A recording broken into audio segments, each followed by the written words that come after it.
Untuk ikam pertama dari surat duha, kami akan dikasih surat tadi di rumah, ya. Nah, sesudah surat duha baca yasin ikam tadi. Ya, sekali ikam mengucap Bismillahirrahmanirrahim di bulan Ramadan ini, mengucap sekali Bismillahirrahmanirrahim. Karena ikam mengucap Bismillahirrahmanirrahim Januari, Februari, Maret, April, hari-hari kita lain. April. Waalaikumsalam. Silakan masuk, Frida. Silakan duduk, Frida. Terima kasih, Pak. Oke, Rida. Bapak dengar akhir-akhir ini Rida sering datang terlambat ke sekolah. Iya, benar, Pak.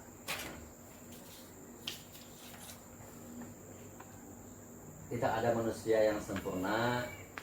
Bapak tidak tertarik mencari siapa yang salah, tapi Bapak ingin mencari solusi dari permasalahan ini. Saya minta maaf, Pak. Ya. Rida, kamu pasti punya alasan mengapa kamu melakukan hal ini. Saya terlambat beberapa hari ini, Pak. Karena saya tidur terlalu malam. Gitu. Rida mau menjadi orang sukses bukan? Iya, Pak. Saya mau. Apa yang Rida percaya kalau ingin menjadi orang yang sukses itu?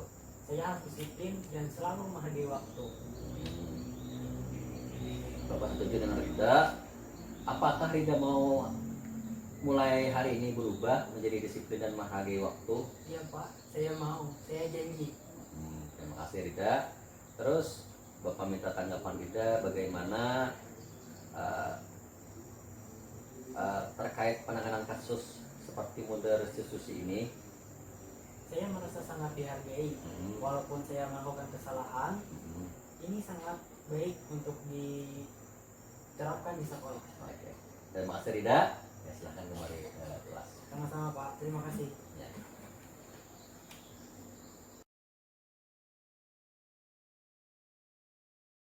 Assalamualaikum. Waalaikumsalam. Silahkan masuk Resti. Silahkan duduk. Terima kasih, Pak.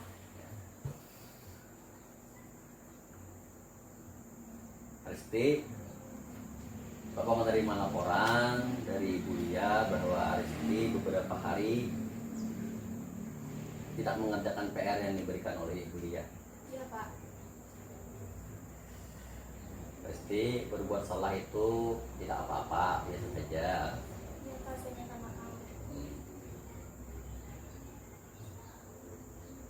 Resti, kamu pasti punya alasan mengapa melakukan hal itu. Setiap habis pulang sekolah, saya sangat jarang belajar di rumah, Pak. Dikarenakan saya harus membantu orang tua berjualan di rumah. Oh begitu. Kamu mau menjadi orang seperti apa nantinya, Resti? Saya ingin menjadi guru, Pak. Ya Resti, apa yang kira-kira Resti percaya kalau ingin menjadi seorang guru? Saya harus rajin belajar dan hidup disiplin. Oh iya.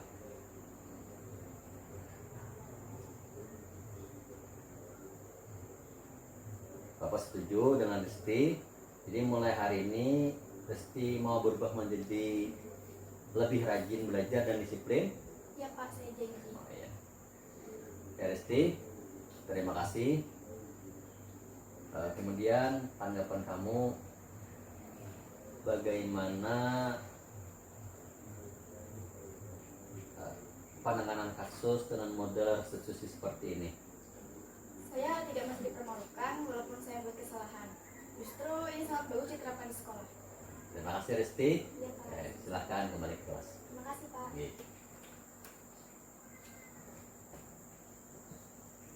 Deng.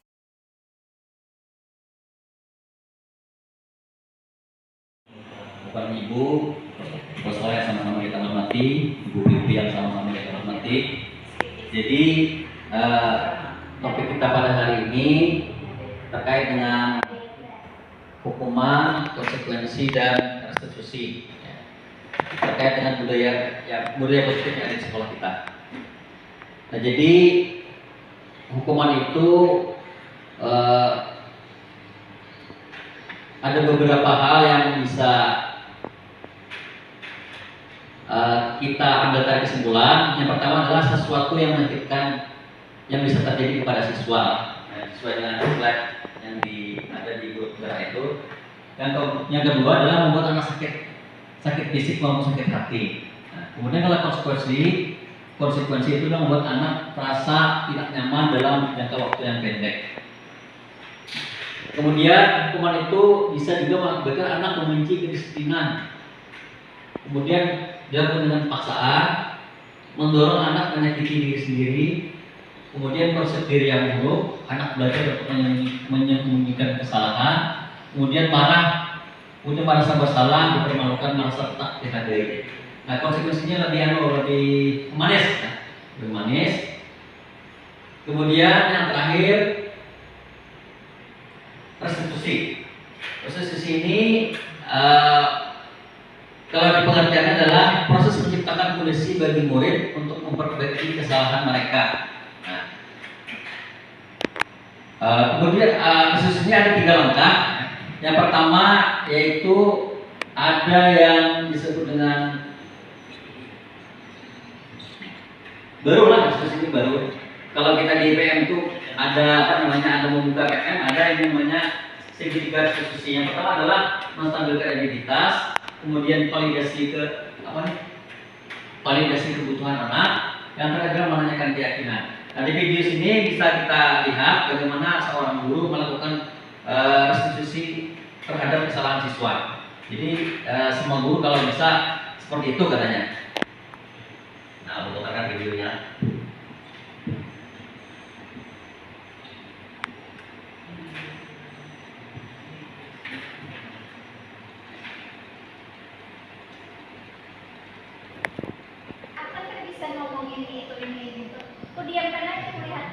Sampai dia merasakan bahwa ini salah. Hanya minta maaf. Iya. Maaf dulu.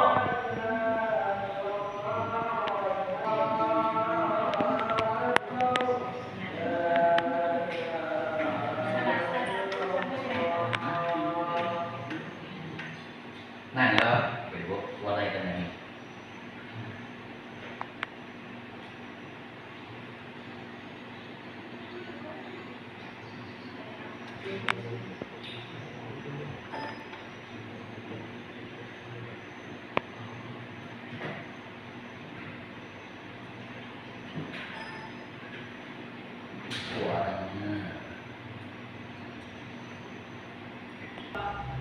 Sudah lama nggak ketemu sana? Kenapa hari ini ada di sini? Kesel Pak, kesel banget. Masa aku dikatain tukang fitnah Pak? Ya aku marah lah. Aku gak dikatain mereka di depan kelas. Kesel banget. Oh begitu. Ya pasti kamu marah dan kesal. Bapak juga akan marah apabila ada yang mengutuk Bapak seperti itu. Kemudian pada saat itu kamu melakukan apa? Ya saya langsung ngatain mereka lah Pak. Kesel banget. Saya dekat-dekat dia depan teman-teman lain. Oh begitu. Pasti kamu melakukan seperti itu karena suatu alasan tertentu kan? Iyalah, masa saya diam saja Pak? Ya saya bela diri lah. Masa saya dituduh tukang fitnah? Ya wajar lah. Mempertahankan harga diri itu sesuatu yang penting buat kamu. Untung kamu tidak bertindak lebih gegabah lagi. Hanya membentak-bentak. Iya Pak. Untung saya masih bersabar dan hanya membentak saja. Sudah benar sekarang Pak. Saya pasti bela diri lah. Ya pasti ya. Tapi kamu memilih untuk tetap bertahan dan bersabar. Memilih untuk tidak berbuat lebih parah lagi. Iya. Nah, sekarang coba kita lihat lagi tindakan kamu yang minta-minta Eka di kelas. Tindakan kamu itu kira-kira sesuai dengan keyakinan kelas atau prinsip kamu tidak? Enggak lah Pak. Capek Pak jadi pemarah. Jadi keyakinan atau prinsip mana yang kurang sesuai dengan keinginan kamu?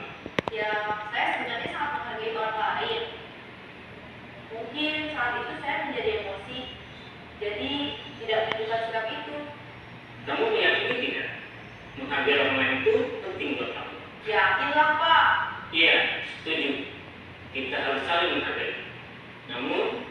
Ada juga keyakinan yang kita sepakati yang perlu kita jalankan apabila kita sedang marah. Ya, saya bisa lebih proaktif, mulai dengan diri sendiri. Saya bisa jadi lebih bersabar, mengambil waktu jeda untuk berpikir mau apa selanjutnya. Kira-kira kamu bersedia memperbaiki masalah ini tidak? Sedia, Pak. Kalau kamu memperbaiki masalah ini, kamu akan menjadi orang seperti apa? Saya akan menjadi orang yang bertanggung jawab kali ya, Pak. Dan senantiasa proaktif. Iya, menurut kamu bagaimana rasanya menjadi orang seperti itu? Ya nyaman lah, bangga bisa bersabar dan hadir. Baiklah kalau begitu. Yuk kita pikirkan bagaimana memperbaiki masalah ini. Nah, kasus dengan siswanya yang melakukan pelanggaran, kan ada emosi sekali itu. Nah, kita bertanya-tanya, jadi kita akhirnya dia sendiri yang memberikan jawabannya dan keyakinan apa yang dia percaya. Nah, dan ini dilakukan, saya bertanya, ulun bertanya kemarin itu kepada fasilitator kemarin itu, atau ini biasanya guru kerjaan guru BP, tidak ada yang kerjaan semua guru katanya, kira guru BP yang menangani kasus seperti ini. Ya. Kayaknya itu yang bisa ulun sampaikan di topik budaya positif hari ini. Sebelumnya ada.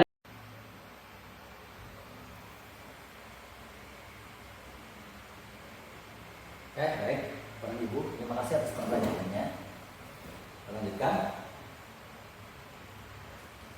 Bagaimana ciri-ciri restitusi itu? Yang pertama, restitusi bukan untuk menebus kesalahan, namun untuk belajar dari kesalahan. Itu yang pertama. Yang kedua, restitusi bertujuan untuk memperbaiki hubungan.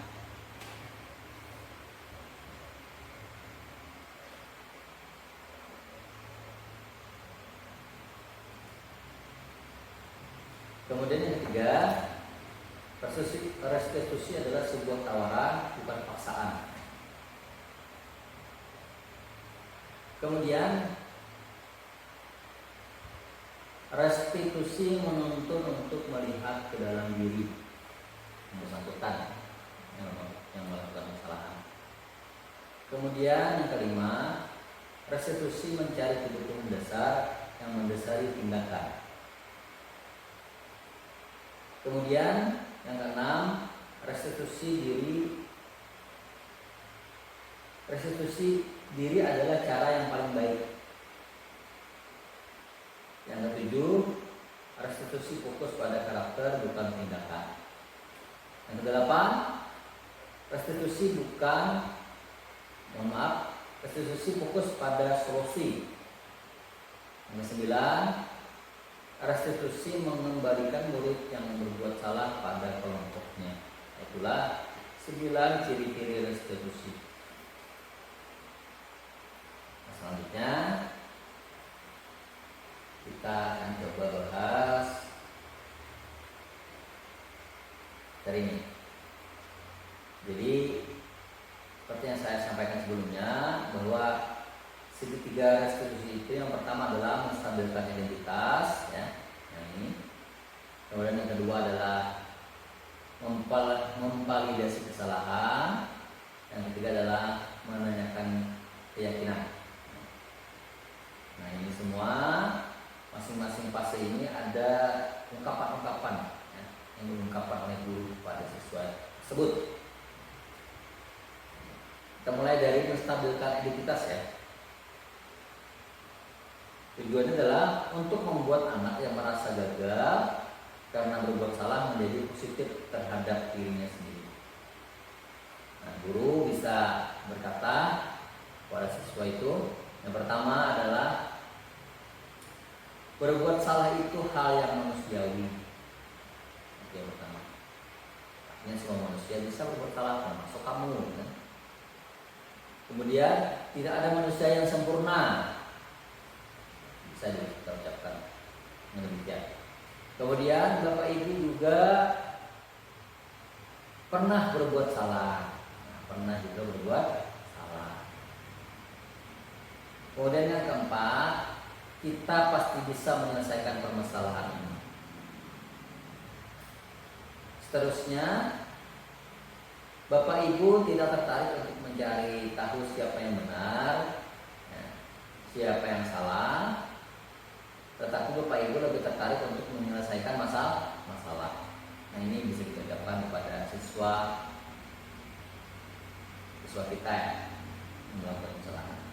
Kemudian yang terakhir, kalau kamu menyalahkan dirimu sendiri terus menerus, apakah kamu bersikap baik pada dirimu sendiri? Nah, ini kita tanyakan kepada siswa.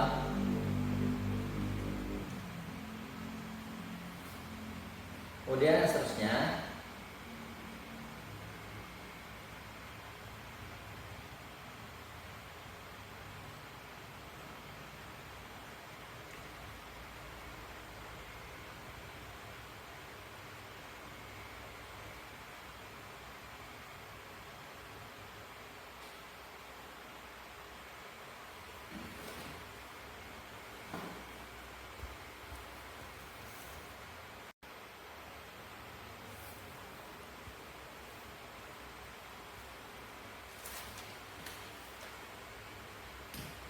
adalah validasi kebutuhan. Yang kedua ya, ini tujuannya adalah membantu murid mengenali basic need atau kebutuhan dasar yang ingin dipenuhinya ketika melakukan kesalahan. Pada dasarnya setiap tindakan manusia tujuannya adalah untuk memenuhi kebutuhan dasar, yaitu yang pertama adalah penguasaan, kebebasan, kasih sayang, rasa diterima, kesenangan atau bertahan hidup. Nah, ini biasa guru berkata, yang pertama, kamu bisa saja kan melakukan hal yang lebih buruk, tapi kamu tidak melakukannya. Kemudian yang kedua, kamu pasti punya alasan mengapa melakukannya. Nah, seperti yang di slide itu ya. Kemudian yang ketiga, apa yang penting bagi kamu? Yang keempat, kamu boleh tetap berusaha menjaga sikap itu, tapi tambahkanlah sikap yang lain, yang baru. Nah, itu buat Ibu. Kemudian yang kelima, maukah kamu belajar cara lain untuk mendapat yang kamu butuhkan tanpa harus mengukur? Sambil menatap matanya, kita mengucapkan hal ini. Kemudian yang keenam ya. Yang keenam, apakah kamu bisa melakukan dengan lebih baik besok lagi? Nah, menanyakan atau memvalidasi kebutuhan siswa. Kebutuhan. Nah, seterusnya, di tahap menanyakan keyakinan, tujuannya adalah anak melihat kesalahannya dihubungkan dengan norma sosial dan nilai-nilai yang mendasari manusia berinteraksi dengan orang lain. Nah, ini guru atau kita berkata, yang pertama, apa nilai yang kita percaya di kelas atau sekolah kita? Yang kedua, nilai-nilai universal apa yang telah kita sepakati? Nah, itu ya. Yang ketiga, kelas yang ideal itu seperti apa sih? Nah, yang keempat, kamu ingin jadi anak seperti apa? Yang kelima, apa yang kamu rasakan ketika kamu melakukan hal itu? Itu pada Ibu. Yang terakhir, kita bisa mengingatkan, kamu menjadi orang yang seperti apa? Kamu menjadi orang yang seperti apa nantinya? Jadi ini adalah hal-hal yang bisa kita ucapkan, kita sampaikan kepada siswa saat kita bertatap langsung atau face to face kepada siswa tersebut. Dan usahakan kita berdua saja yang melibatkan orang lain.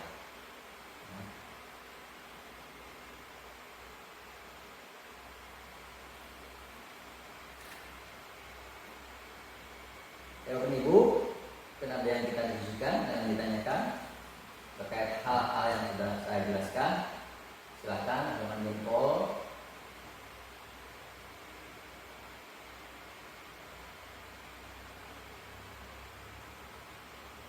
Ya, kalau tidak kita lanjutkan ya Bapak Ibu terkait dengan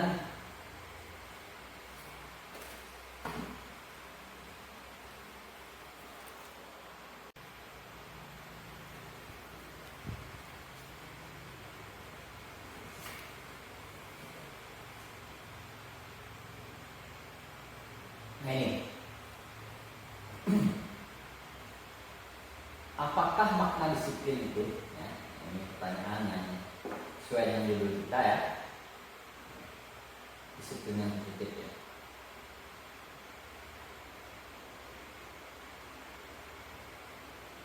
Jadi kata disiplin itu berasal dari bahasa Latin ya, yang artinya adalah disiplina, yang artinya adalah belajar.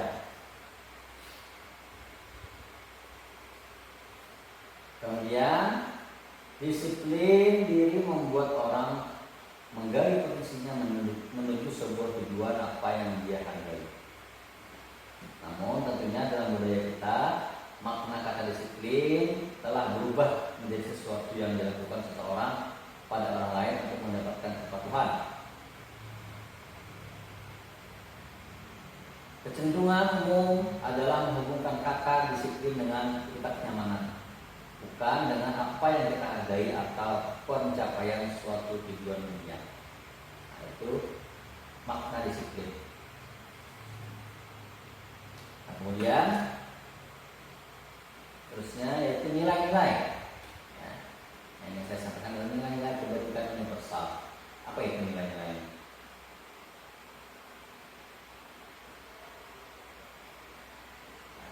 Besar supaya bisa melihatnya. Nah, yang pertama nilai itu adalah nilai-nilai kebajikan universal. Nilai-nilai kebajikan adalah sifat-sifat positif manusia yang merupakan tujuan mulia yang ingin dicapai setiap individu. Nilai-nilai tersebut bersifat universal dan lintas bahasa, suku, bangsa, agama maupun latar belakang. Yang pertama adalah setiap perilaku atau perbuatan memiliki suatu tujuan. Ini menurut Dr. William Glasser pada teori kontrol tahun 1984. Kemudian yang kedua adalah dengan mengaitkan nilai-nilai kebajikan yang diyakini seseorang, maka motivasi intrinsiknya akan terbangun sehingga menggerakkan motivasi dari dalam untuk dapat mencapai tujuan mulia yang diinginkan. Ini menurut Diana Gosser ya, tahun 1998. Kemudian nilai-nilai kebajikan yang ingin dicapai oleh setiap anak Indonesia kita kenal dengan profil pelajar Pancasila. Nah, sekarang ya, kurikulum merdeka. Yaitu yang pertama adalah beriman, bertakwa kepada Tuhan Yang Maha Esa dan berakhlak mulia. Tuhanan ya. Kemudian mandiri, bernalar kritis, berkebinekaan global, bergotong royong, dan kreatif. Ini adalah profil pelajar Pancasila yang kita terapkan di sekolah kita masing-masing. 6 nilai ini, 5 ya, boleh dinamakan nilai-nilai yang lain untuk melengkapi nilai-nilai yang ada ini. Bapak dan Ibu, ada yang ditanyakan atau yang kita diskusikan, silakan. Kalau ada, kalau tidak ada kita lanjutkan.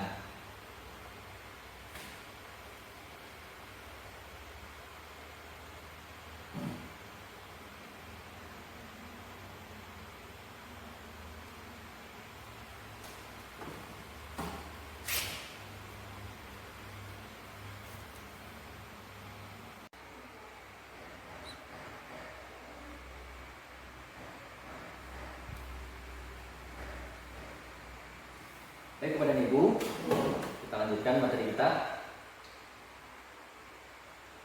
terkait dengan nilai-nilai kebijakan, nilai-nilai kebajikan universal.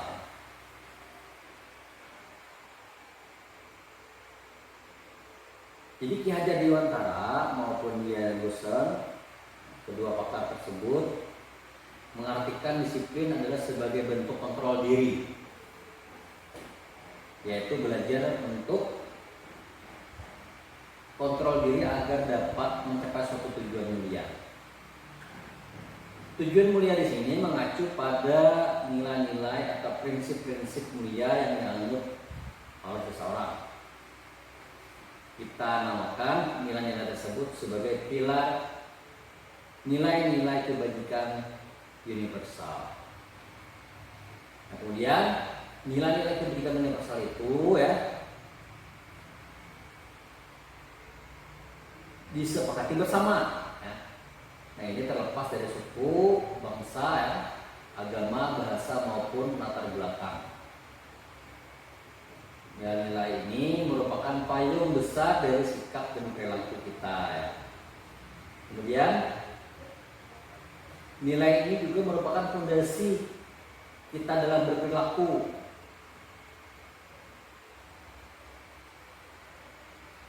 Nilai-nilai kebajikan adalah sifat-sifat positif manusia yang merupakan tujuan mulia yang ingin dicapai setiap individu.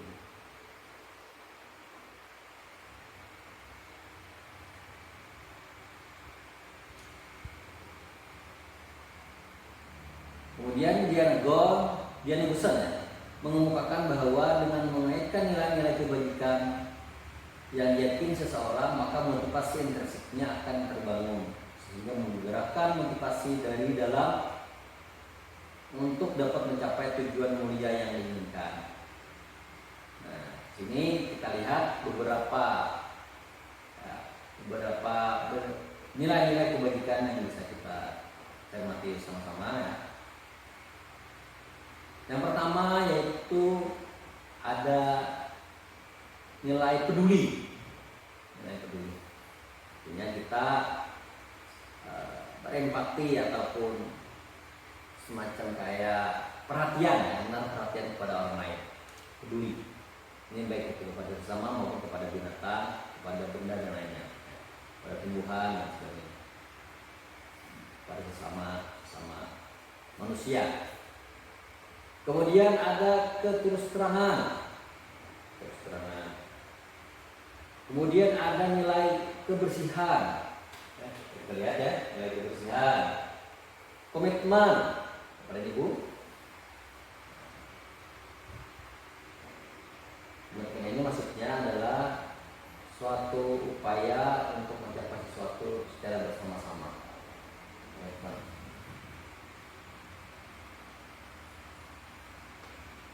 Ya, semacam kayak berjanji lah. Belas kasih, ya. Percaya diri. Nah, ini bukan ibu. PD, belas kalau orang PD. Kemudian juga ada bertujuan, nilai bertujuan. Tinggal ngerasa. Ya, kita menghormati, menghargai hak dan kewajiban orang lain. Gotong royong, ini kita sudah paham semua ya. Gotong royong ini kita bersama. Rajin, nilai rajin. Keberanian, kesantunan, kreatif, nilai semangat, motivasi ya, tinggi. Kedermawan, kejujuran, harga diri, rendah hati. Kita teruskan ya, dan nilai-nilai yang lain. Nah, ada di sini. Ada integritas, ada nilai kebajikan, kebahagiaan, keadilan, baik hati, kesetiaan, berprinsip, bersahaja.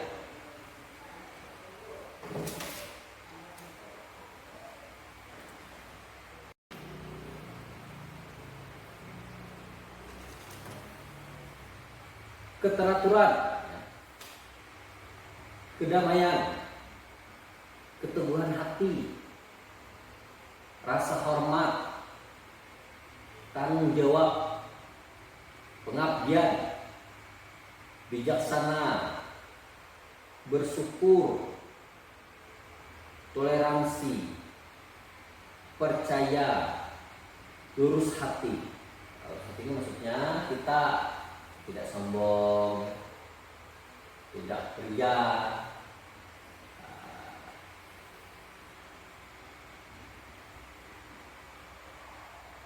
berprasangka baik lah, berprasangka baik terhadap sesuatu.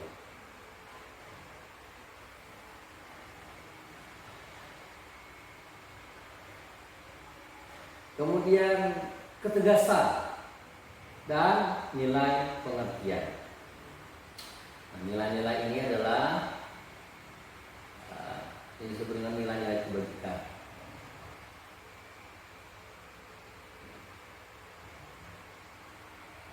Nah, kemudian sesuai dengan kita kurikulum Merdeka sekarang ini ada 6 pilar ya. 6 nilai yang kita kembangkan sama-sama, minimal ya. Kita dengan nilai-nilai tadi itu ada beriman, bertakwa kepada Tuhan yang Maha Esa dan berakhlak mulia. Itu yang pertama. Nilai pertama adalah profil pelajar Pancasila. Ada mandiri. Ada benar kritis. Kemudian ada berkebinekaan global, menghargai budayanya dan orang lain. Bergotong royong. Tadi juga ada ya di nilai-nilai yang banyak tadi. Ada juga kreatif. Nah, 6 nilai ini kita kembangkan pada peserta didik kita minimal ya.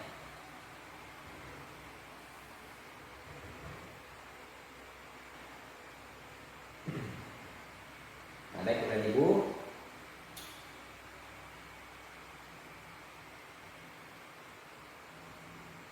nah di dalam standar pendidikan nasional kita juga termaktub ya, atau tertulis di sana bahwa saya bacakan ya. Standar pendidikan nasional. Dalam rangka menciptakan lingkungan yang positif, maka setiap warga sekolah dan pemangku kepentingan perlu saling mendukung, menghayati dan menerapkan nilai-nilai kebajikan yang telah disepakati bersama. Nah ini tadilah. Untuk dapat menerapkan tujuan mulia tersebut, maka seorang pemimpin pembelajaran, guru-guru ya, perlu berjiwa kepemimpinan sehingga dapat mengembangkan sekolah dengan baik agar terwujud suatu budaya sekolah yang positif sesuai dengan standar kompetensi pengelolaan yang telah ditetapkan. Nah, gitu ya.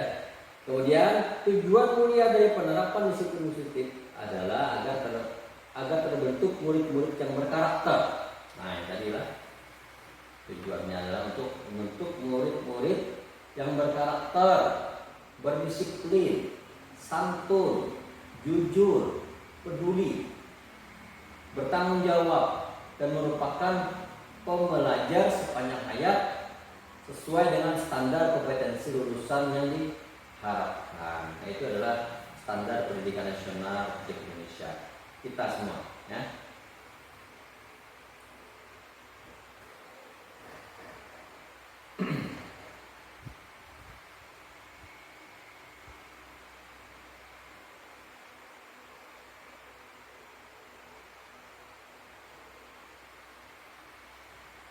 Nah, kemudian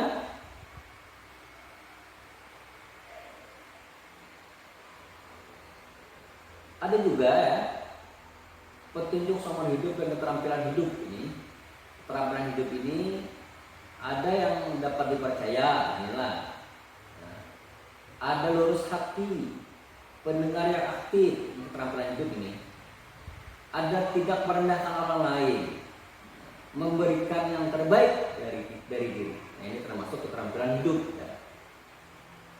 Kemudian kalau petunjuk hidup di sini ada peduli, penalaran, bekerja sama, keberanian, keingintahuan, usaha, kelulusan atau fleksibilitas, berorganisasi, kesabaran, keteguhan hati, kehormatan, memiliki rasa humor, berinisiatif, integritas, pemecahan masalah, sumber pengetahuan, tanggung jawab dan persahabatan. Nah, ini adalah termasuk dalam petunjuk hidup. Kemudian ada juga yang nilai-nilai yang dipegang oleh the seven essential virtues. Michael Burba ya. Ada empati, ada suara hati, ada kontrol diri, rasa hormat, kebaikan, toleransi, keadilan. Banyak lagi yang lainnya lah. Nah, ini ada 9 pilar karakter. Ada kedamaian, kesatuan, toleransi, baik hati, ya, rendah hati, kemudian hormat dan santun. Ada ibu primarius program atau PIP. Sikap murid adalah toleransi, integritas, mandiri, menghargai, antusias, ya, kerjasama, kreativitas, percaya diri, komitmen, dan lain-lain ya. Bisa kita tiru atau kita kembangkan di sekolah kita.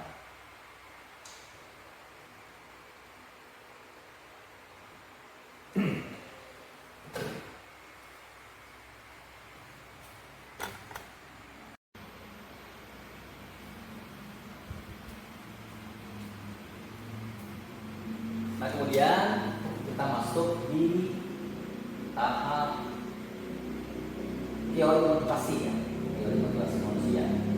Nah, ada dua teori ya.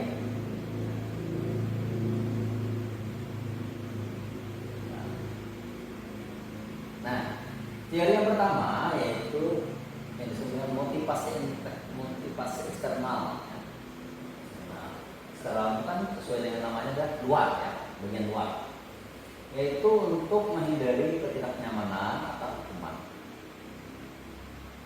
Apa yang akan terjadi apabila saya tidak melakukannya? Nah, biasanya motivasi ini dasarnya untuk menghindari ketidaknyamanan, sebuah hukuman.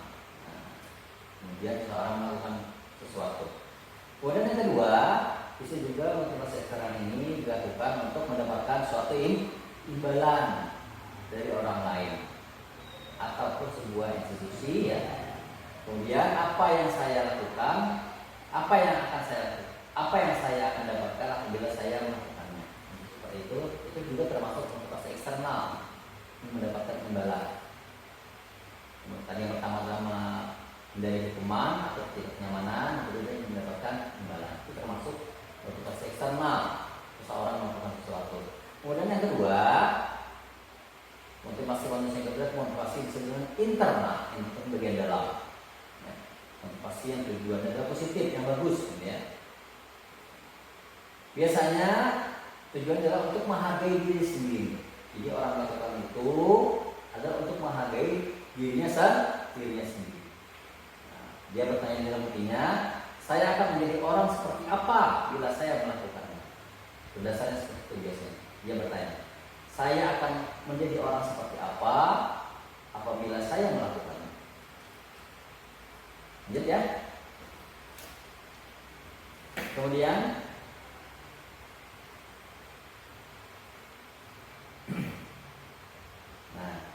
kita masuk ke perbedaan antara hukuman dan konsekuensi. Perbedaan hukuman dan konsekuensi. Nah, ini kata-kata ini sering kita dengar, ya. Sering kita dengar dalam seharian kita di sekolah. Nah, kita tuliskan supaya jelas ya.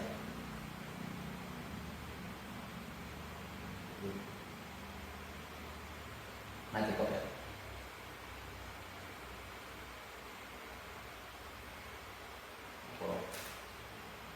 Nah, yang pertama perbedaan hukuman dengan konsekuensi adalah kalau hukuman sesuatu yang menyakitkan. Nah, kemudian kalau konsekuensi adalah sesuatu yang harus terjadi. Nah, karena itu harus terjadi ya tetap terjadi. Kalau hukuman ini adalah sesuatu yang menyakitkan tetapi harus juga terjadi. Kemudian kalau hukuman itu membuat anak sakit ya, baik itu fisik maupun hati, untuk jangka waktu yang lama sekali. Ya, sembuhnya relatif lama. Dia mengingat sampai tua ya. Kemudian yang kalau konsekuensi itu akan membuat anak merasa tidak nyaman dalam jangka waktu yang pendek. Kemudian kalau hukuman untuk anak membenci kedisiplinan. Kalau konsekuensi anak menghargai disiplin. Nah itu bedanya ya. Kemudian kalau hukuman itu sifatnya paksaan, memaksa. Kalau konsekuensi adalah hukumannya bersifat stimulus atau tanggapan respon. Ya. Kemudian kalau hukuman itu mendorong anak menyakiti diri sendiri. Nah, kalau konsekuensi mendorong anak agar mudah menyesuaikan diri. Terusnya, kalau hukuman itu konsep diri yang buruk ini. Kalau konsekuensi konsep diri yang baik. Kemudian seterusnya, anak belajar untuk menyembunyikan kesalahannya. Kalau konsekuensi anak belajar untuk mematuhi peraturan. Selanjutnya, anak belajar untuk menyembunyikan kesalahannya. Tadi ya, salah nih. Marah di hukuman itu anak marah, merasa bersalah, dipermalukan, merasa tidak dihargai. Kalau konsekuensi anak kehilangan haknya, dibuat tidak nyaman, diasingkan untuk sementara. Nah, itu adalah perbedaan antara hukuman dan konsekuensi. Karena ini, Bapak Ibu ada yang ditanyakan? Masih ada waktu ya. Kita lanjutkan.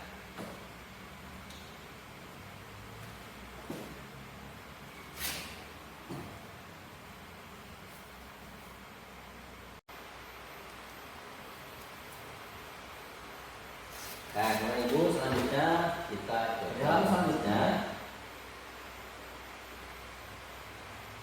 akan belajar apa itu hukuman, apa itu konsekuensi. Nah, dahulu ya kita bisa tahu belum kita masuk ini ada yang namanya tata tertib, ya peraturan kelas ada ya. Nah, ini kita tahu kalau peraturan. Kalau keyakinan ini baru coba kita lihat dulu dari beberapa soal ada ini juga ada 4, 5, 7 soal ya. Jadi itu menurut kami tolong kepada ibu dan belajar saja apa itu konsekuensi, apa itu keyakinan kelas. Cuman tolong tentukan salah satu apakah konsekuensi atau hukuman.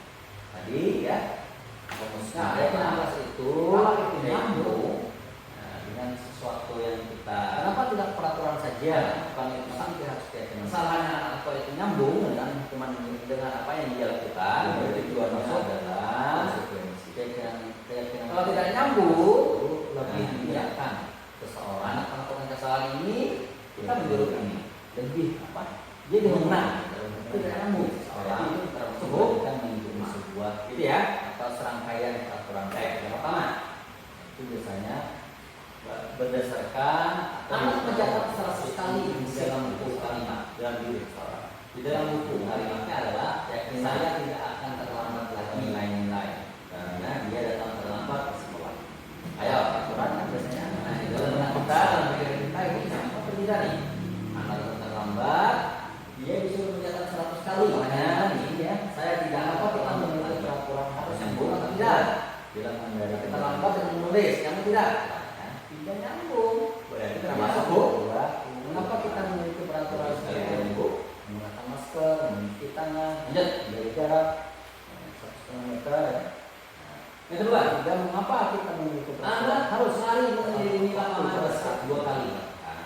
Karena terlambat hadir di sekolah, terlambat datang. Ayo, bagaimana ibu? Kita berikan sebentar.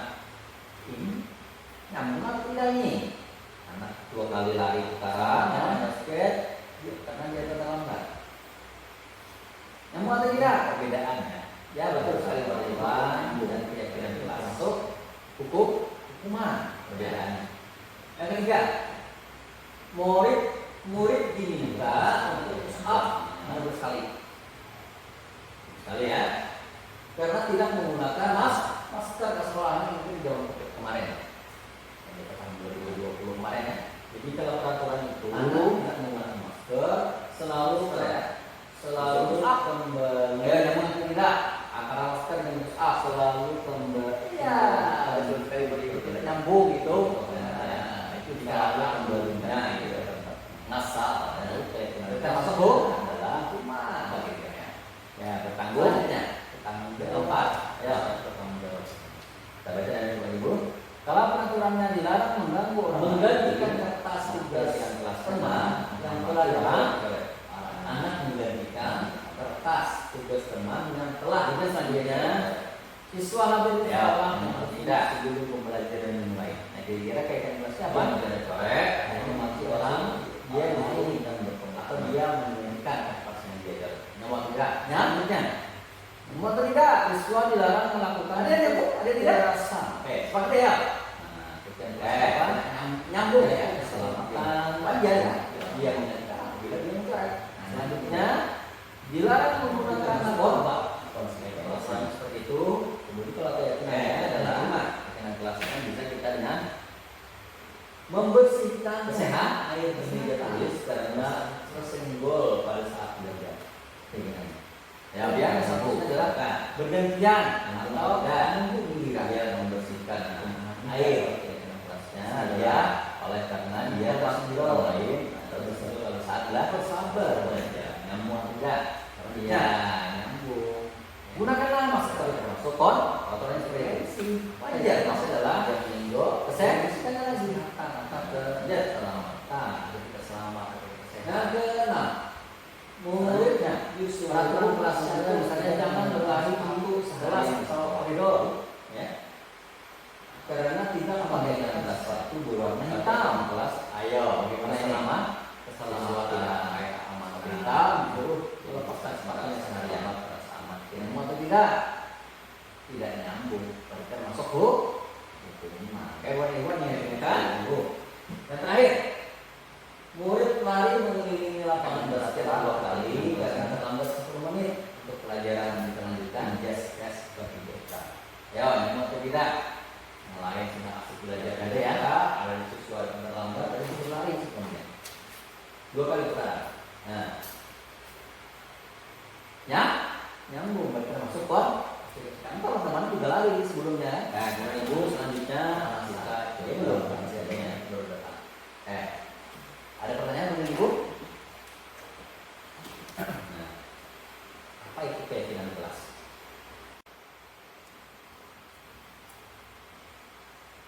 Nah, kemudian ibu selanjutnya kita coba bahas ini ya.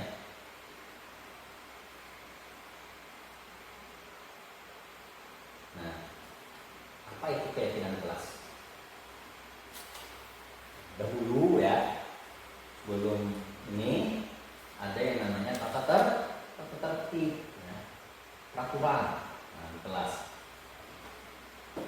Ada ya. Nah, semuanya kita tahu kalau peraturan. Kalau keyakinan kelas ini baru beberapa tahun terakhir ini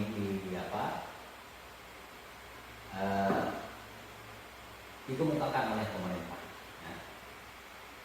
Kita belajar ya. Apa itu keyakinan kelas?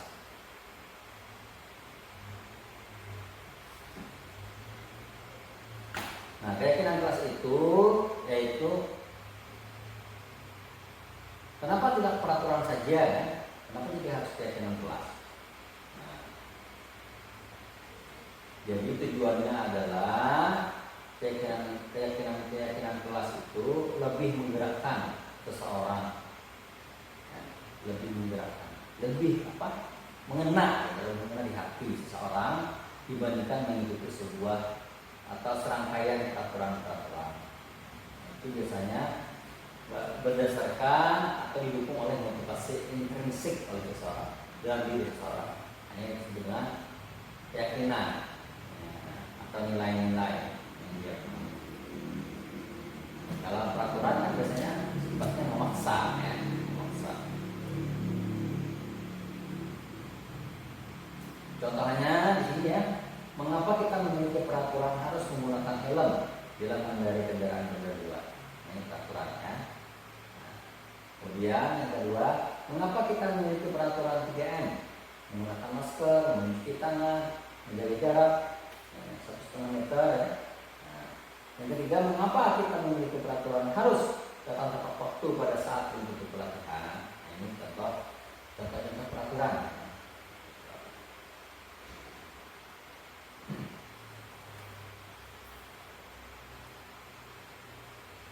Selanjutnya, nah ini perbedaannya antara peraturan dan keyakinan kelas. Perbedaannya yang kita sasarkan ke keyakinan kelas nantinya lah.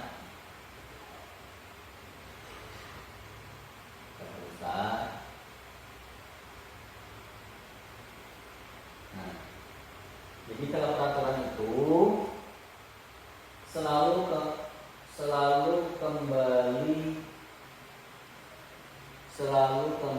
kembalikan buku ke tempatnya. Itu contoh kalimatnya ya. Selalu kembalikan buku ke tempatnya.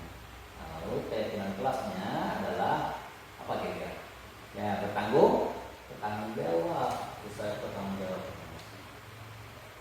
Kalau peraturannya dilarang mengganggu orang lain, maka keyakinan kelasnya adalah menghormati orang lain. Ini yang pertama. Kemudian selanjutnya, siswa hadir di sekolah yang bersunyi sebelum pembelajaran dimulai. Nah, kira-kira keyakinan kelasnya apa? Menghormati orang lain dan berkomitmen. Selanjutnya, siswa dilarang melakukan kekerasan. Nah, keyakinan kelasnya apa? Yaitu keselamatan, menghormati orang lain. Selanjutnya, dilarang menggunakan narkoba. Yaitu peraturannya seperti itu. Kemudian kalau keyakinannya adalah keyakinan kelasnya bisa kita dengan kesehatan. Dasarnya kesehatan. Keinginannya. Kemudian yang selanjutnya adalah bergantian atau menunggu giliran. Nah, ini kalau keyakinan kelasnya adalah menghormati orang lain atau bersabar.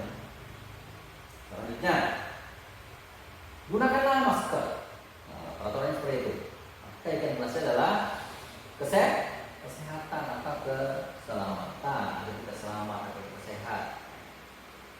Selanjutnya, peraturan kelasnya adalah misalnya jangan berlari di kelas atau koridor.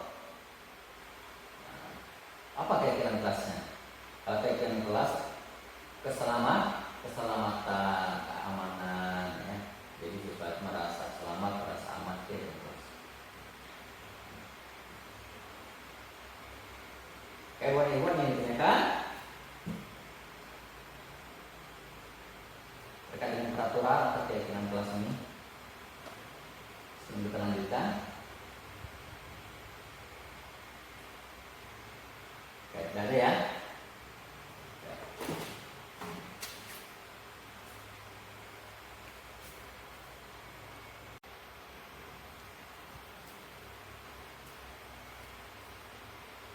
Oke, sekarang kita beralih ke materi selanjutnya, yaitu tentang kebutuhan dasar manusia. Ya, seperti yang tahu kebutuhan dasar kita. Ya, betul sekali. Ada yang lain? Ya. Jadi kebutuhan dasar, namanya dasar kan berarti utama ya. Utama atau pokok. Yang pertama kita coba buka slide-nya. Nah, kita perbesar. Ada apa? Coba lihat dulu. Nah, yang pertama adalah kita melakukan sesuatu itu berdasarkan bertahan hidup. Untuk bertahan hidup. Ini. Yang pertama sekali. Kita melakukan sesuatu karena untuk bertahan hidup. Selanjutnya kita melakukan sesuatu dasarnya adalah kasih sayang dan rasa terima. Kita ingin mendapatkan kasih sayang dan menerima orang lain. Ya. Kemudian yang ketiga, kita ingin mendapatkan kekuasaan atau penguasaan.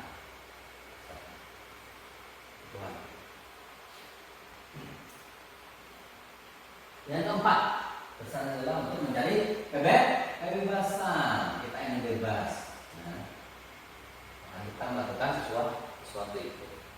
Nah, terakhir, kita melakukan sesuatu itu karena kita senang. Kita senang. Nah, kita melakukan sesuatu itu. Nah, itulah 5 dasar kebutuhan manusia. Ibu, ada yang menambahkan atau ingin ditanyakan?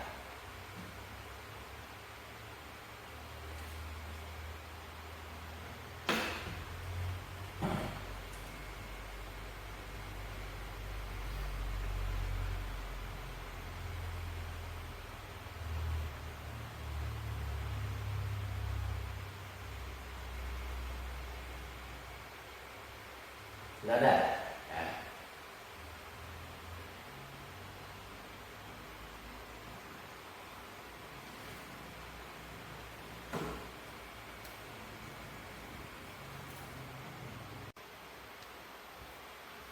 Nah, selanjutnya Bapak Ibu, kita membahas terkait dengan 5 posisi kontrol kita sebagai guru. Nah, 5 posisi kontrol kita sebagai guru kepada siswa kita.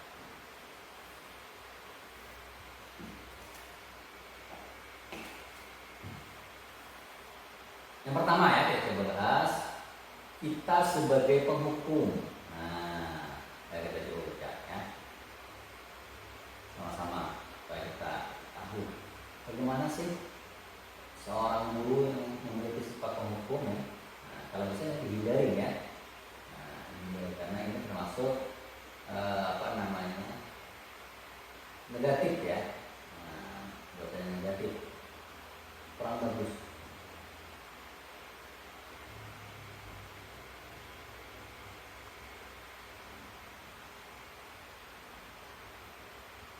Nah, biasanya guru berbuat demikian adalah untuk menghardik atau menunjuk-nunjuk, menyakiti, menyindir sebenarnya. Itu yang dilakukan guru. Itu yang biasanya dilakukan guru. Penghukum. Kemudian guru bisa berkata, kalau kamu tidak melakukannya, awas ya, rasakan. Nah, itu biasanya yang dikatakan guru. Nah, guru-guru penghukum. Selanjutnya, bagaimana hasilnya? Hasilnya yaitu memberontak, menyalahkan orang lain, dan berbohong. Nah, hasilnya ini tidak bagus semuanya. Ya. Siswa memberontak, menyalahkan orang lain, dan berbohong. Kemudian berkaitan dengan dunia berkualitas, yaitu murid meletakkan guru di luar dunia berkualitas. Jadi guru dianggapnya tidak memberikan contoh yang baik. Kemudian dampaknya bagaimana? Yaitu kemungkinan besar siswa mengulangi kesalahan lagi di masa yang akan datang. Mengulangi kembali kesalahan. Kemudian bagaimana seandainya posisi kontrol guru itu adalah membuat rasa bersalah. Kita baca ya, Bapak Ibu. Nah, biasanya guru berbuat hal yang demikian, berceramah dan mengatakan seharusnya titik ya, ibu kecewa titik. Nah, ibu kecewa misalnya, kamu telah melakukan hal ini, seharusnya kamu seperti ini. Nah, itu adalah bersalah, menyalahkan orang lain. Kemudian guru bisa berkata ya, tadi berbuat sekarang berkata, kamu seharusnya, kamu sudah tahu, ibu lelah sekali mengatakannya, ibu stres titik. Ini menyalahkan ini. Kemudian hasilnya bagaimana? Hasilnya yaitu menyembunyikan atau menyangkal, juga berbohong sesuatu tadi kepada kita. Kemudian kaitan dengan dunia berkualitas, itu murid meletakkan guru di dalam dunia berkualitas. Ya, kemudian murid berkata, bisa maafkan saya Pak, maafkan saya Bu. Nah, bisa berkata demikian. Ya. Karena dia merasa bersalah tadi ya. Kemudian yang terakhir, dampaknya apa terhadap murid? Itu murid merasa rendah diri, merasa malu, merasa tidak dihargai, rendah diri. Nah, itu adalah membuat rasa bersalah. Buat saudara. Kemudian ini yang posisi kontrol yang kedua, yang ketiga ya, yaitu identitas berhasil atau sukses. Kalau tadi identitas gagal ya, di luar kontrol dari luar. Ini kontrol dari luar juga, tapi dia mampu mengharapkan imbalan atau ketergantungan pada orang lain.